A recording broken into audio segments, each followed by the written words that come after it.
Olá pessoal, tudo bem? Dando sequência aos nossos estudos propedêuticos sobre a teoria neoinstitucionalista, continuaremos a abordar, na aula de hoje, sobre o nível instituinte do direito democrático. Lembrando que, em perspectiva neoinstitucionalista, só seria possível falar em um nível constituído do direito, aquele que é produzido pelo processo legislativo e convertido em lei, se o legislador, ao produzir essa norma, extraísse derivações da teoria jurídica pré-estabelecida entre teorias jurídicas concorrentes para normatizar o direito. Se você perguntar ao legislador em que paradigma teórico ele está produzindo a lei, você vai encontrar dificuldade. Pode fazer o teste.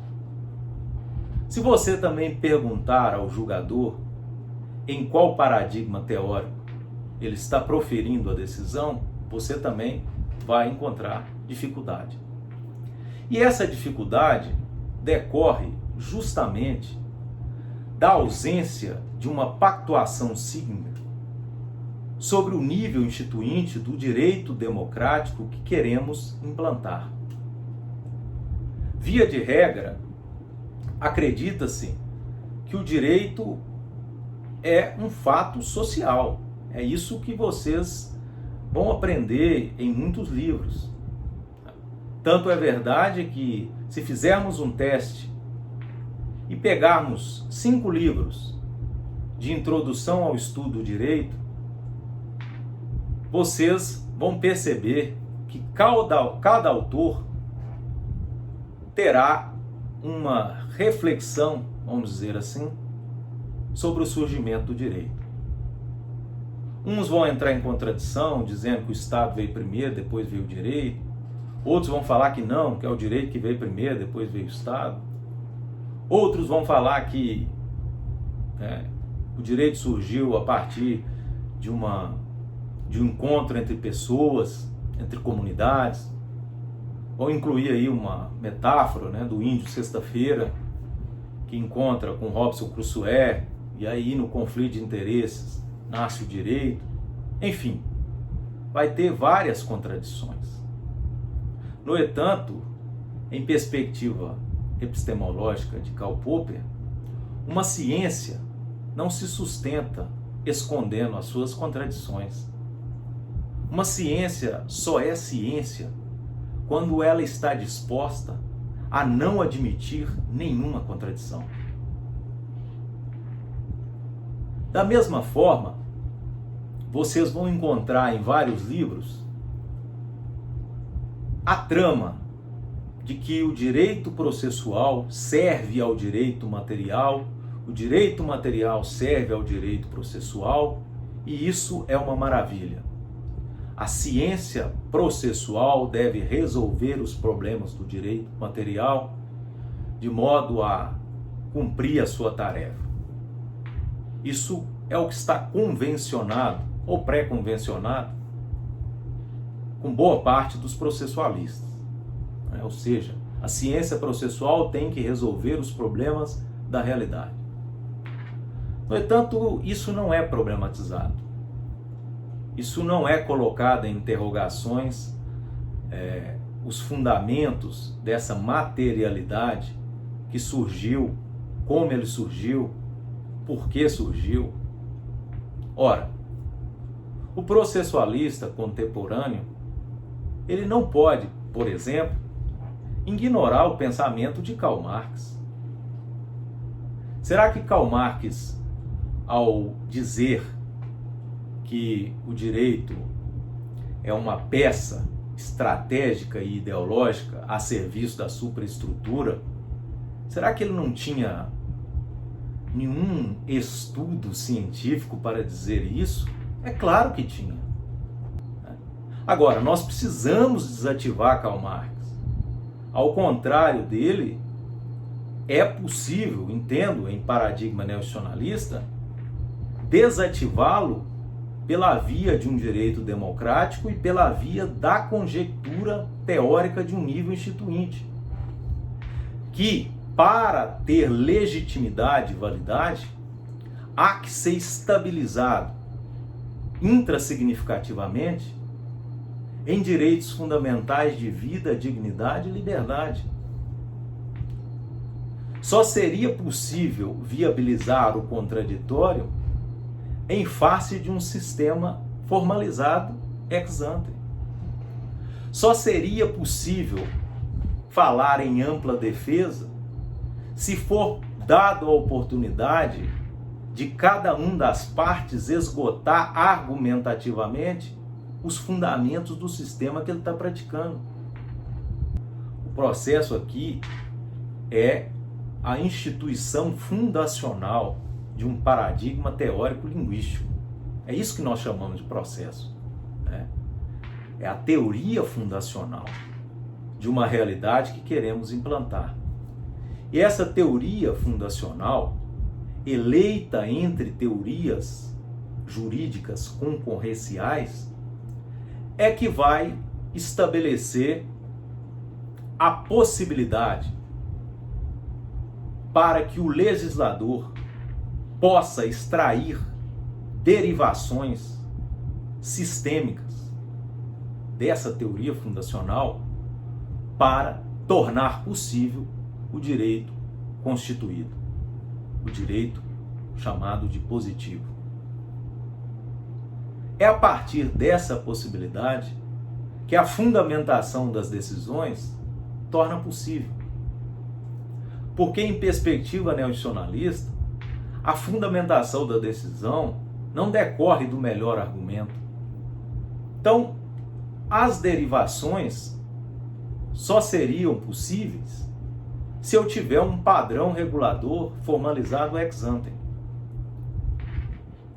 As demais teorias processuais, elas trabalham uma lógica, talvez pouco explicada, em que uma Suprema Corte ou uns tribunais, eles podem se valer de várias teorias para proferir as suas decisões. Isso é um erro epistemológico muito grande, né? O direito, para ser um direito democrático, ele só é possível pela via da linguagem teorizada. Não tem outra forma. Eu acho que esse ponto é um consenso. E para tornarmos possível, um discurso constitucional, tal como o nosso, que é muito bom, talvez uma das melhores constituições do mundo, mas aquilo lá é um discurso que se viabiliza se instalarmos, pela via da metalinguagem, uma teoria para arguir aquela linguagem ordinária normativa da Constituição. E é justamente essa teoria que irá impedir o ativismo, que irá impedir o agir solipsista, que irá impedir que as decisões sejam, cada uma, um paradigma teórico ou ideológico. Veja, no Brasil e boa parte do mundo, os estudantes têm que se mergulhar nas jurisprudências, sem interrogar quais são os lastros teóricos argumentativos que levou a consolidar aquela jurisprudência dominante. É por isso que cada ministro do STF decide de uma forma, apesar da Constituição.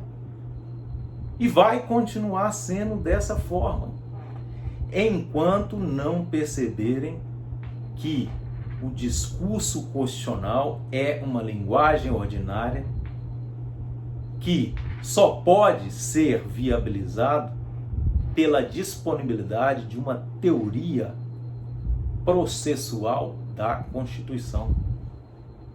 Sem isso, teremos continuaremos com decisões cada vez mais distoantes. Interpreta-se a Constituição de uma forma, depois interpreta-se de outra. Em perspectiva neoinstitucionalista, só seria possível se tivéssemos o nível instituinte teoricamente disponibilizado como uma proposição linguística para estabelecer uma veredição com o discurso constitucional. É aí que nós conseguimos projetar a importância de um nível instituinte. É aí que torna possível a hermenêutica isomênica entre aqueles que participam de um procedimento jurídico. Um decisor, ele não decide conforme a sua interpretação de lei num paradigma de Estado democrático. Ele decide com base em veredições extraídas da teoria democrática estabelecida como a mais resistente para construir o projeto de sociedade que queremos implantar. Porque o homem é um ser da linguagem.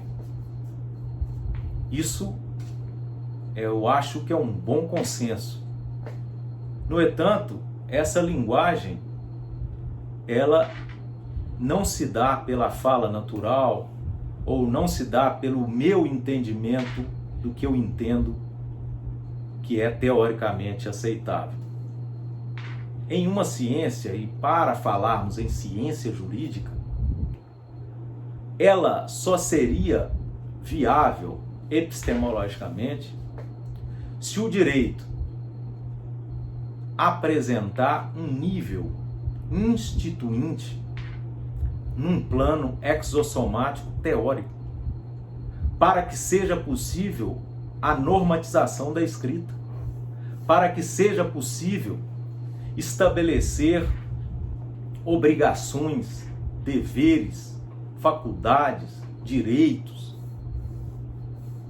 Sem essa perspectiva instituinte, nós teremos institutos jurídicos ideológicos, posse, propriedade, e outros demais institutos permanecerão como institutos estratégicos ideológicos, porque eles decorrem de uma materialidade histórica tal como denunciou Karl Marx.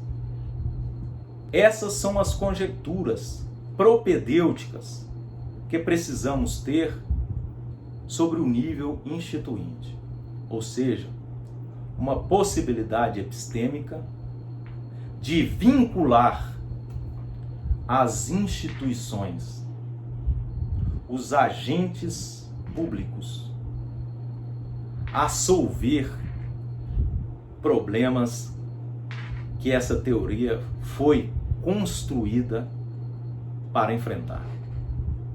Na próxima aula, nós continuaremos a abordar esse tema. Muito obrigado.